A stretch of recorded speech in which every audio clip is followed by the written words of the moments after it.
Assalamualaikum warahmatullahi wabarakatuh. Waalaikumsalam warahmatullahi wabarakatuh. Alhamdulillah alladzi bi ni'matihi tatimmu shalihat. Allahumma shalli wa sallim ala Muhammadin wa ala alihi wa ashabihi wa man tabi'ahum bi ihsanin ila yaumiddin wa ba'd. Kita masih membahas usul wal qawaid asy-syar'iyyah. Usul wal qawaid asy-syar'iyyah. Usul artinya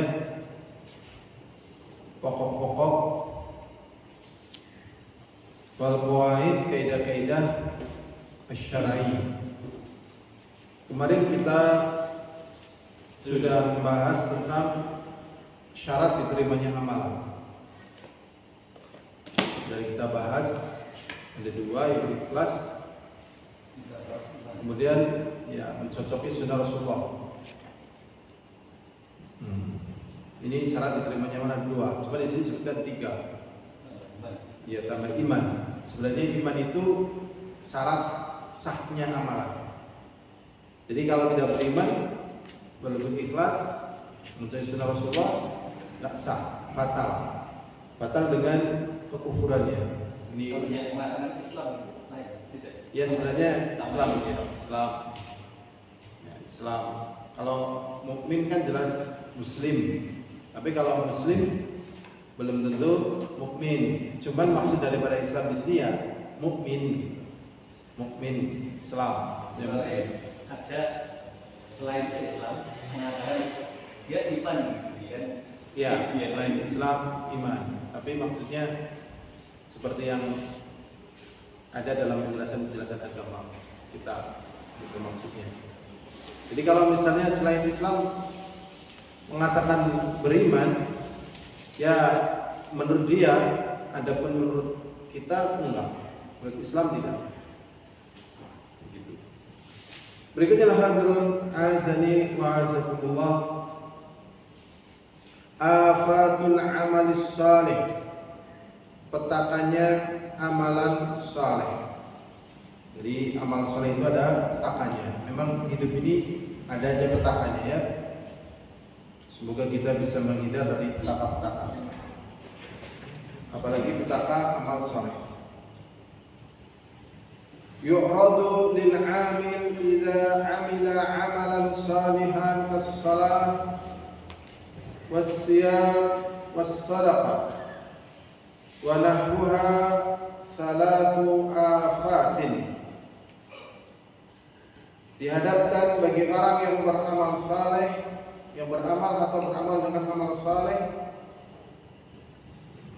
seperti salat, puasa, sedekah dan lain sebagainya, ada tiga petaka. Yang pertama ru'yatul amal. Ru'yatul amal, riya. Jadi ini berat sekali ya, karena manusia itu senang kalau dipandang. Ya, senang kalau apa? Dipandang. Makanya kalau orang lagi pentas itu menampilkan tampilan-tampilan yang di luar kebiasaan dia nggak malu. Tapi kalau pas nggak pentas seperti itu malu dia. Jadi kalau dilihat ada macam-macam ya. Di dalam amalan juga demikian. Ini menjadikan amalannya rontok. Jadi jangan karena riya. Latihannya berat ya. Kemudian talabul iwad, minta ganti. Ya, minta ganti. Jadi ya, minta ganti ya. Jadi memang orang-orang beramal soleh ini orang-orang yang dikuatkan oleh Allah. Ya, kalau dia tidak dikuatkan oleh Allah, maka dia akan mundur. Ya. Talabul iwad alaih wa ridhahu bihi, dan juga ridhaan manusia kepadanya. wa sukunuhu ilaih, dan senangnya manusia kepadanya. Jadi ini masuk dalam kategori apa? Dunia. Ya.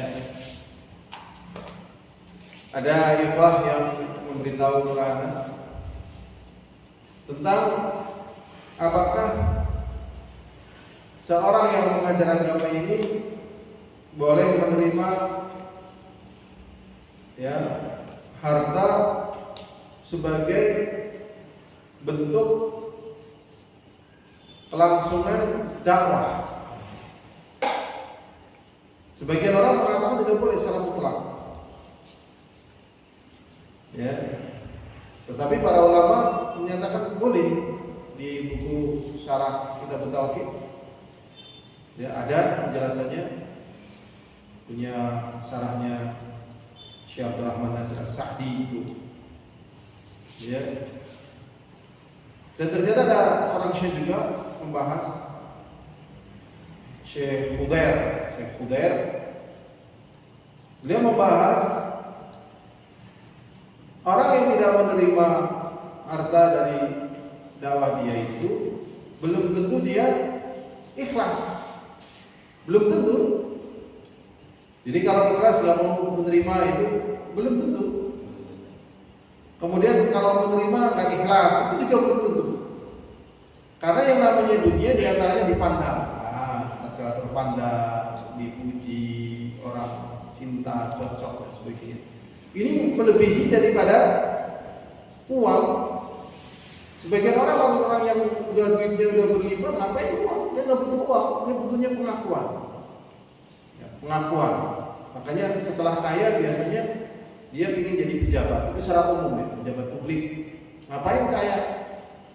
Udah semuanya kan, keluarkan uangnya untuk mendapatkan sesuatu yang memang ya manusiawi, senang deh. Panggil dengan jabatan, dan sebagainya. Dia mungkin membuang uang. Nggak ada masalah, yang penting saya levelnya naik. Nah, yang demikian ini ya, ini membutuhkan keikhlasan. Makanya kita lihat hal-hal yang tepat secara syar'i.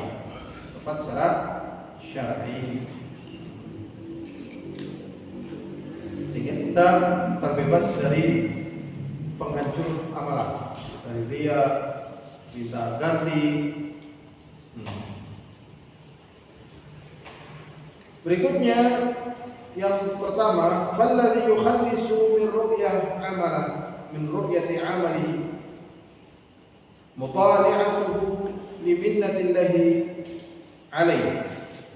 Dan orang-orang yang bisa lepas dari riya karena dia melihat adanya anugerah yang besar dari Allah. Jadi memang yang menguatkan orang-orang yang bertahan dengan amal saleh ini karena adanya keyakinan dari sebuah anugerah dari Allah Subhanahu wa taufiqihi lahu, dan taufik baginya, wa annahu manallahu, karena sesungguhnya wa annahu minallah, dan sesungguhnya ini dari Allah, wa bihi, ya, dan karena Allah, la minal abdi, bukan dari hamba. Dari Allah, bukan dari hamba. Dan memang betul sebenarnya yang menolong hamba-hamba Allah itu ya Allah sendiri. Ya, yang menolong hamba Allah ya hamba Allah itu sendiri. Dan memang hamba-hamba Allah senantiasa ditolong. Tetapi tatkala hamba ini menjalani apa yang dijalani dari tanggung jawab, ya sebagaimana keadaan yang sudah dijelaskan betapa ya sangat bertolak belakangnya antara mereka yang tidak menolong agama Allah dengan orang yang menolong agama Allah. Bertolak belakang. Tapi akhirnya kemenangan tetap diberikan oleh Allah kepada orang yang menolong agamanya. Coba bayangkan, pelajaran gampang ya, sering gampang lah ya. Besar tapi maksudnya sering, jadi kita katakan seakan-akan gampang. Kalau ini besar, tapi kadang orang anggapnya gampang. Tentang kisah apa yang terjadi pada Qarun. Dan apa yang terjadi pada Nabi Musa alaihissalam. Jadi Qarun ini awalnya miskin. Kemudian Qarun meminta doa kepada Nabi Musa, didoain dia punya rezeki. Akhirnya kaya raya. Tatkala diminta zakatnya Qarun enggak mau. Ya. Sampai akhirnya Allah hancurkan Qarun dengan hartanya. Musa masih berjuang seperti dan akhirnya ya hidupnya susah dibandingkan para ahli-ahli dunia. Qarun sudah hancur, berhadapan dengan Fir'aun. Fir'aunnya hancur, ada dimenangkan juga hamba Allah. Jadi Allah SWT yang akan memenangkan dengan sesuatu yang nalar manusia itu enggak jadi. Ada jalan Allah itu berpihak kepada ya hamba-hambanya. Nah, ini sehingga orang-orang yang beramal saleh karena dia melihat adanya minnah dari Allah SWT bukan dari hamba. Yang kedua, walladzi yukhallisu min talabil iwad, dan orang-orang yang bisa selamat, bisa bersih ya, dari meminta ganti. Wadu alaihi ilmunya, di sini disebut ilmu ya. Ilmu ini memang perkara yang sangat besar dan sangat agung dan sangat mulia. Cuman tidak bisa dilihat besarnya dan agungnya kecuali oleh orang-orang yang berilmu. Jadi segala sesuatu bisa selamat sebab karena ada ilmu di situ. Segala sesuatu bisa hancur karena memang tidak ada ilmu pada perkara tersebut.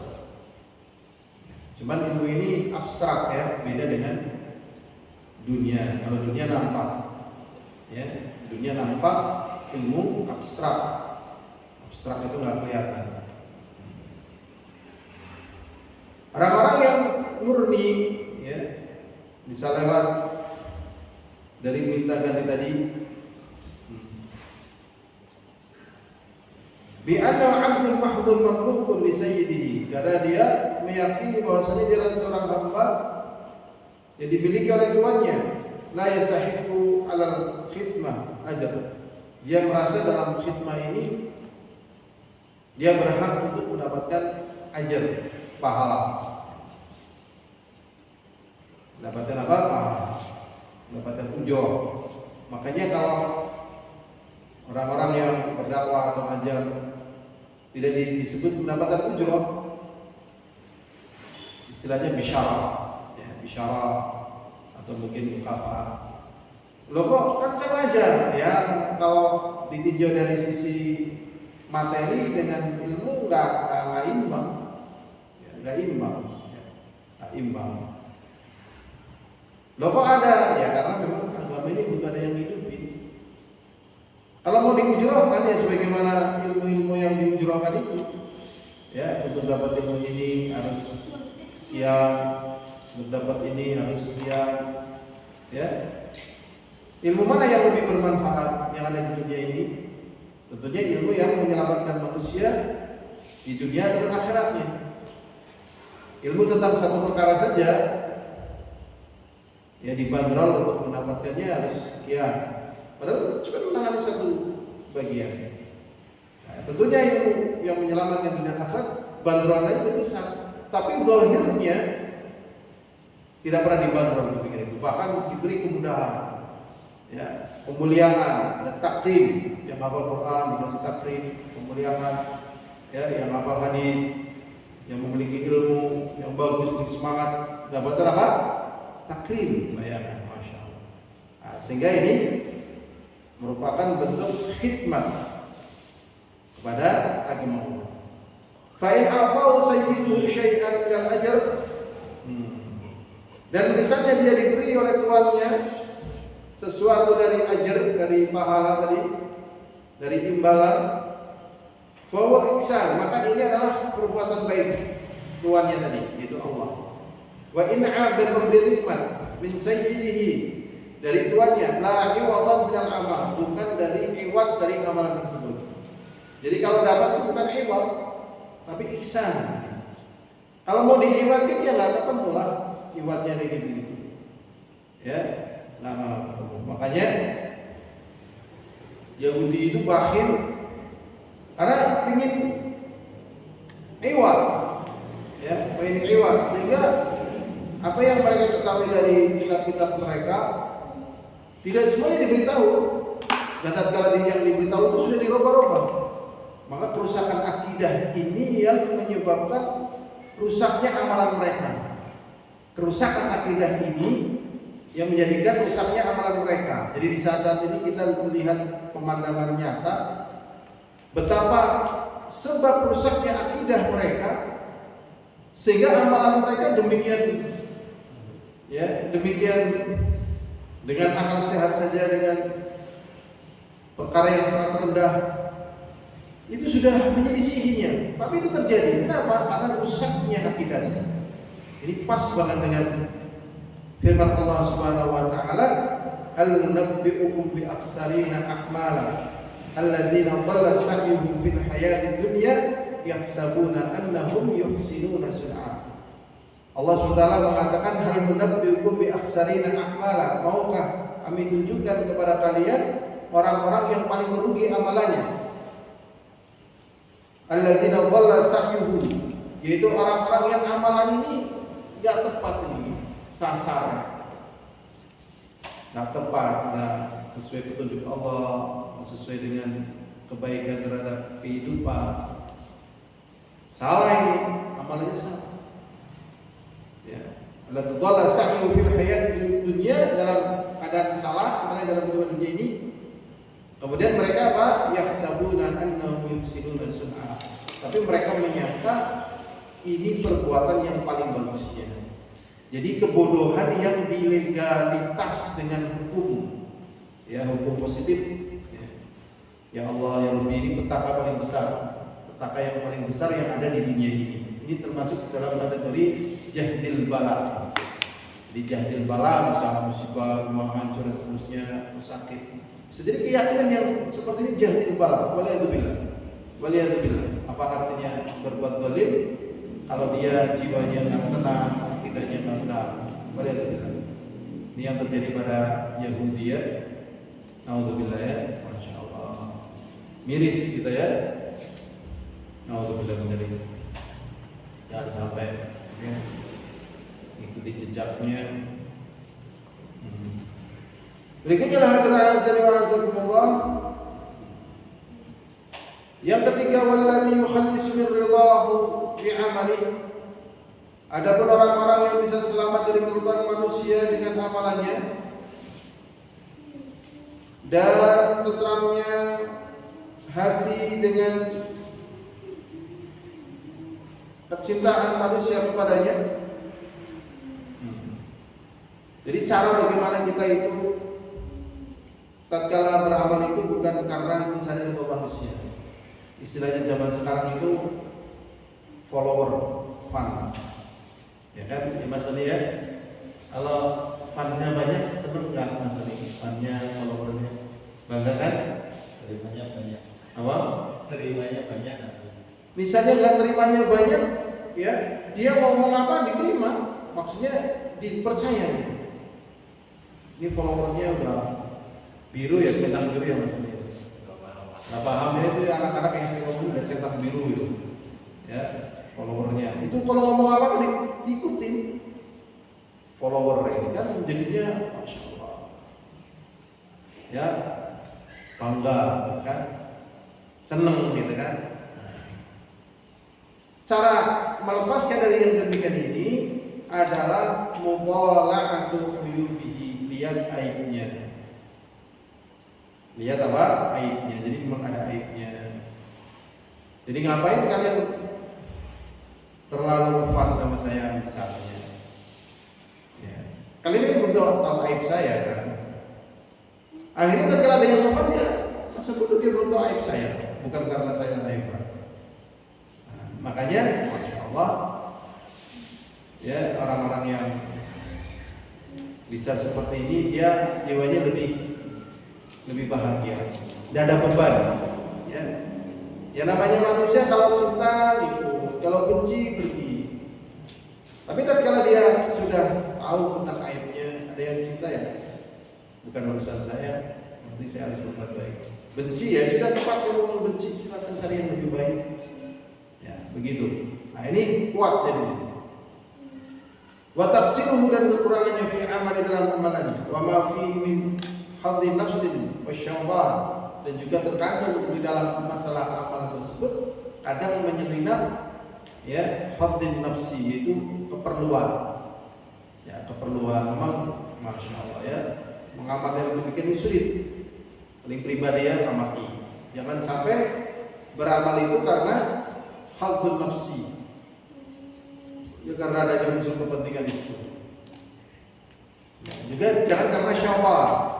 Syaitan lebih umum lagi. Wa ilmuhum bi'ammin haqqillah, dan pengetahuan dia tentang keagungan hak Allah. Ya, ilmu dia tentang keagungan hak Allah. Memang kalau kita bahas ketidaktahuan tentang hak Allah ini awal petaka. Awal dari apa? Petaka. Tapi kalau tahu tentang keagungan Allah SWT, ini awal kemuliaan. Jadi demikian ini pembahasannya agak panjang ini tentang keagungan hak Allah.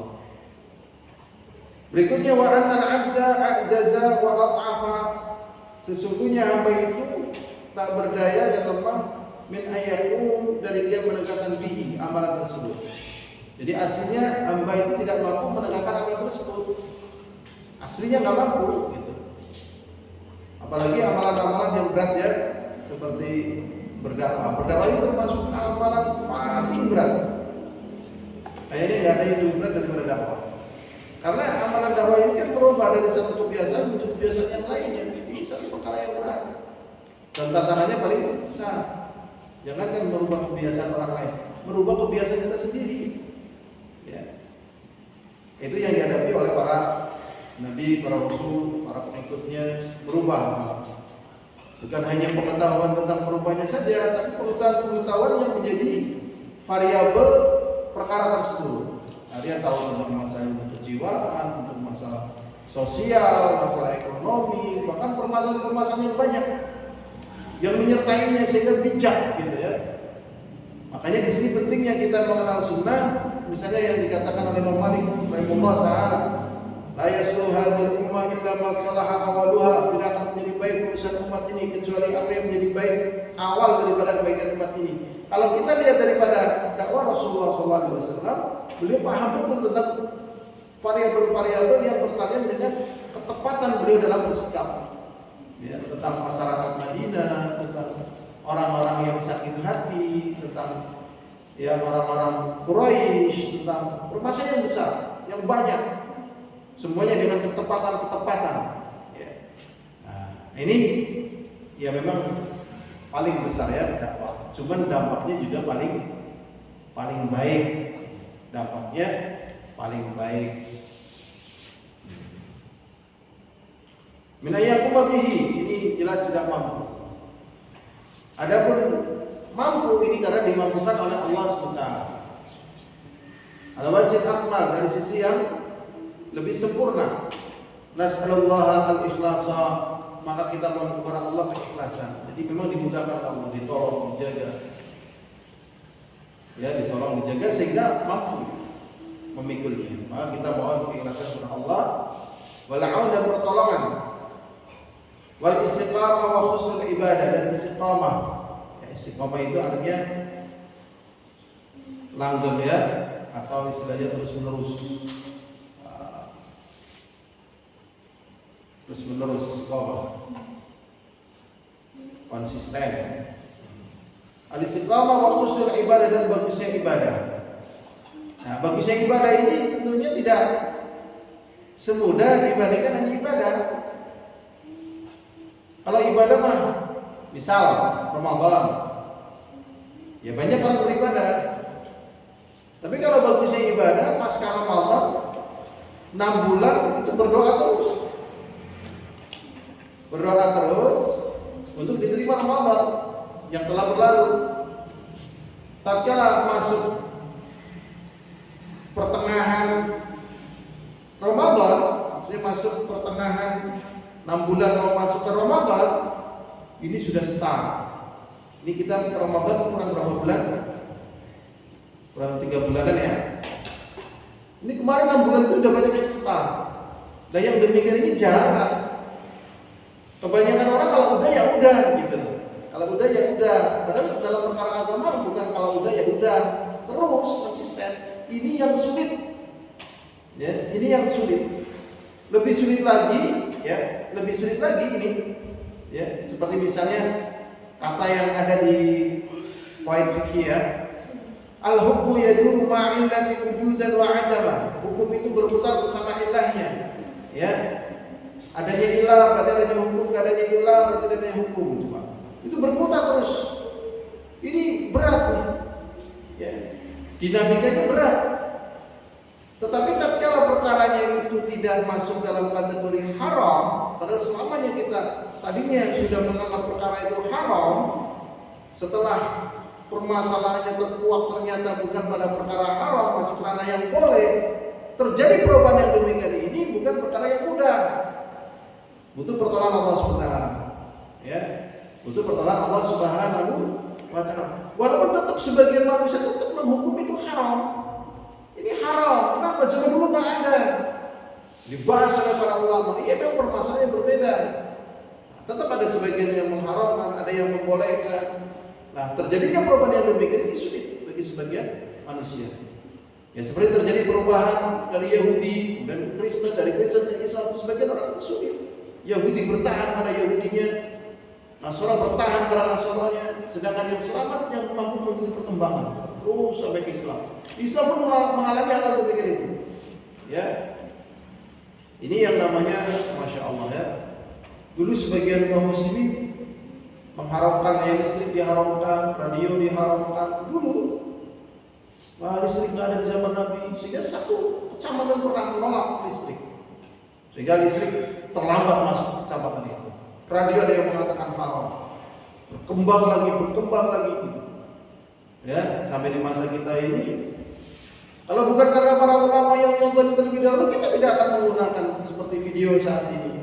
Ada sebagian yang mengharamkan, ya silakan mengharamkan menurut pendapat kalian, tapi kemudian tatkala pengharaman yang demikian ini hanya dari sisi istihad yang terjadi pada dia, ini tidak bisa menjatuhkan bagi mereka yang menghalalkan, karena di sini tidak adanya illah, sebagaimana dikatakan Rasulullah SAW, la'anallahu al-musawwirun, inna asyadan nasi adaban al-musawwirun. Sesungguhnya orang yang paling keras siksanya adalah para tukang gambar. Di sini dibedakan oleh para ulama karena di sini adanya perbedaan memang. Dan perbedaan ini ada di masa Rasulullah SAW. Dulu Rasulullah SAW mengatakan Allah al-musawwirun. Ternyata tatkala kita misalnya melihat bayangan kita di cermin air, katakanlah air yang jernih ada gambaran kita, ini tidak dikatakan ini adalah gambar. Dari sisi adanya ilah yang demikian, muncul pendapat yang demikian ini. Kalau kemudian memastikan yang demikian haram ini boleh, ini dari sisi mana? Ini nggak bisa. Nah, inilah termasuk problematika intern di dunia kaum muslimin. Jadi apa sih yang menyebabkan kaum muslimin bisa kemudian menjadi maju berkembang? Di antaranya adalah bagaimana dia beristidlal. Bagaimana dia apa? Beristidlal. Apalagi di masa kita ini ada tantangan-tantangan baru. Ya, dari permasalahan kekinian, walaupun ini tidak menjadi pembahasan bagi orang-orang yang berilmu. Ya, misalnya desas-desus akan munculnya ya orang robot-robot yang mampu meningkat kecerdasannya, sehingga tidak perlu orang itu belajar agama, cukup bertanya kepada robot tersebut, dia akan menjawab. Hal-hal demikian sebenarnya perkara yang gampang dibahas secara masyarakat, gampang. Walaupun sebagian orang pun terjatuh. Tadi di grup WhatsApp ada yang bertanya tentang filsafat. Jadi filsafat ini juga menjadi pembahasan yang ternyata juga masya Allah ya, yang tidak semua orang paham, sehingga menjadi momok-momok juga. Dan ini sebenarnya menjadi perkara-perkara yang kadang menghambat ya, pertumbuhan kaum muslimin kepada apa yang sesungguhnya telah dijanjikan oleh Allah akan kemenangan dan kemuliaan. Nah, ini hal-hal yang demikian ini ya membutuhkan pembelajaran. Allah Subhanahu wa taala mengatakan wa ma bikum min ni'matin fa min Allah. Jadi kita bahas panjang lebar tadi tentang husnul ibadah. Jadi husnul ibadah itu tentunya banyak tantangan-tantangan di sana. Karena membutuhkan penelitian-penelitian. Jadi kita jangan merasa telah pada titik yang bagus ya, yang final gitu ya. Sementara kita tidak pernah peduli dengan adanya hal-hal yang membutuhkan penelitian. Tidak bisa perkembangan kayak gini ya, tidak bisa. Ya makanya ya terjadi tanafus antara hamba Allah. Fabidzalika falyatanafasil mutanafisun. Padahal hanya sekedar untuk perwujudan husnul ibadah sebagai hamba Allah yang baik. Jadi menjadi hamba Allah yang baik tak semudah yang dibayangkan ya. Kalau yang semudah dibayangkan mah nggak perlu ngaji, nggak perlu tantangan bisa ya, statis. Tapi ternyata nggak semudah itu. Dan Allah SWT mengatakan pada sebelumnya wa ma bikum min ni'matin fa min Allah, dan apa saja yang kalian nikmati dari kenikmatan itu datang dari Allah. Kembalinya kepada Allah, bersyukur kepada Allah, termasuk ibadah dan sebagainya. Kadang ibadah membuat orang itu kecewa gitu ya.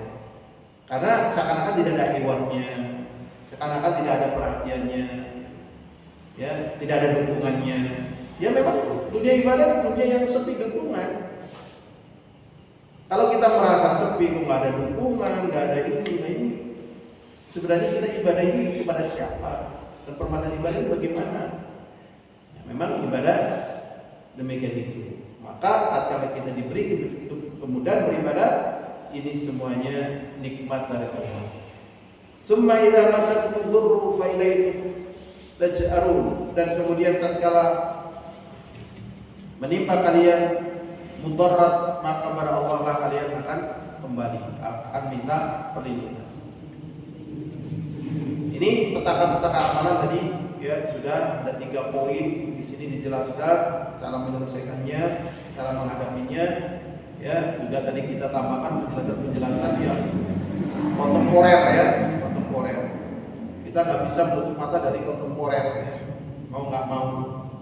Tetapi maksudnya kontemporer di sini masih dalam koridor, dalam artian ya tetap koridor mengikuti jejak salaful ummah. Karena ada sebagian orang kontemporer maknanya melepaskan, ya, melepaskan dari apa yang sudah dititi oleh salaful ummah para sahabat, ya, melepaskan kemudian menjadi bentuk lain, maka bukan itu ya.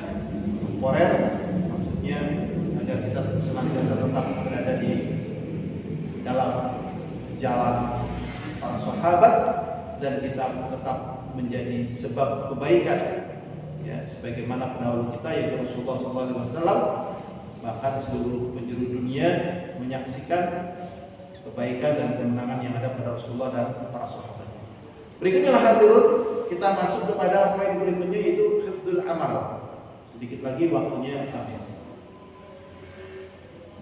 Laisa sya'nu fi ada'il amal as-salih fa hasib.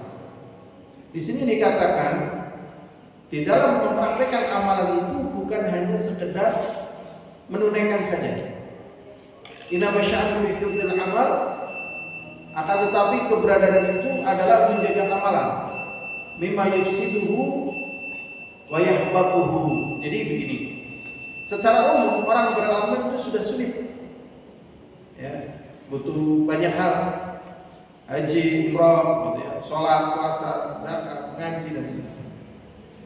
Tapi ternyata yang menjadi fokus dari amalan itu bukan itu ternyata. Kalau itu memang dikerjakan dan itu memang harus dikerjakan. Tapi yang menjadi fokus dari sebuah amalan tersebut adalah terjaganya amalan supaya tidak rusak dan tidak gugur. Supaya tidak rusak dan tidak gugur. Karena amalan itu bisa gugur. Ya. Amalan itu bisa gugur dan amalan itu tidak semudah dibayangkan. Ya. Amalan yang termasuk berat itu amalan berumah tangga. Ya. Amalan apa, Man? berumah tangga. Kenapa amalan berumah tangga itu berat, man? Bukankah mengawalinya dengan cinta, man? Cinta, harapan, dan bersemangat dan menantinya demikian lapang, ya, dengan perjuangan dengan demikian panjang. Oh, setelah sampai berat, man? Karena waktunya lama, ya kan? Waktunya apa? Lama. Cinta yang tadinya kayak gelombang pantai selatan, setelah 5 tahun mengarungi rumah tangga, bukan kayak gelombang pantai selatan, kayak gelombang kolam yang nggak ada waterpumpnya aja, ya, dan diem gitu kayak, ya, kolam kosong yang banyak jentik nyamuknya kayak gitu. Karena lama. Nah, disinilah kekuatan menjaga nilai sebuah amalan yang sangat besar dan kandungan pahalanya ini tidak semua orang berhasil. Tidak semua orang apa? Berhasil. Sulit.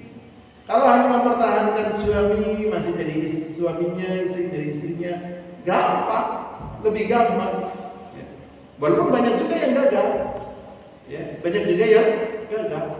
Tetapi mempertahankan bagaimana fungsi daripada rumah tangga itu menjadi tempat pendidikan istri, pendidikan anak, pendidikan lingkungan, pendidikan masyarakat, dan pendidikan yang lebih besar daripada perkara yang kita jumpai, ini yang sulit.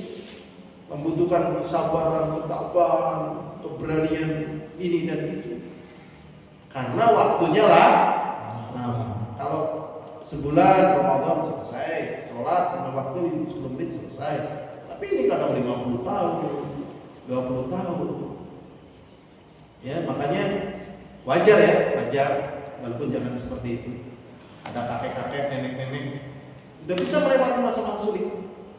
Ya, ternyata di masa tua itu dia harus nyemplung ke kali dan mati. Apa no? Di kalinya Pak Kono ya, Pak Kono ya. Ya, di sini juga ada yang gantung diri, kakek-kakek, ada lagi macam-macam. Ya Allah, ya Rabbi. Makanya kita yang jadi anak ya, dampingi orang tua. Ya, orang tua itu tak seperkasa tatkala muda. Ya, tak seperkasa tatkala muda. Dan kita tak selemah tatkala kecil. Tatkala kecil kita lemah. Apa-apa minta. Nanti setelah kita gede terjadi ya perubahan keadaan. Nah, di sini kadang kalau yang pintar mendampingi, orang tua terpuruk nih, akhirnya tersampingkan, akhirnya ya muncul ide-ide yang nggak baik, ya seperti suami istri nyemplung ke irigasi, akhirnya meninggal dunia dua-dua. Hati-hati ya. Ini jadi menjaga apa?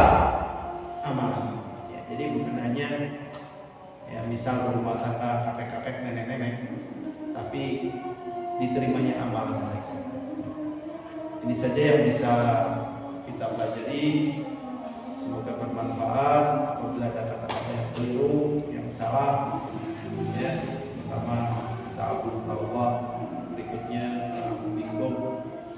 Semoga ini menjadi amal soleh kita, ya, dan semoga kita beragama dengan keyakinan, dengan ilmu, ya, bukan karena sungkan atau takut, ya, sungkan atau takut, karena memang beragama itu begitu, kadang takut ya, kenapa kamu nggak begini, takut. Ini saja, wallahu a'lam bishawab, walhamdulillahil alamin. Assalamualaikum warahmatullahi wabarakatuh. Waalaikumsalam.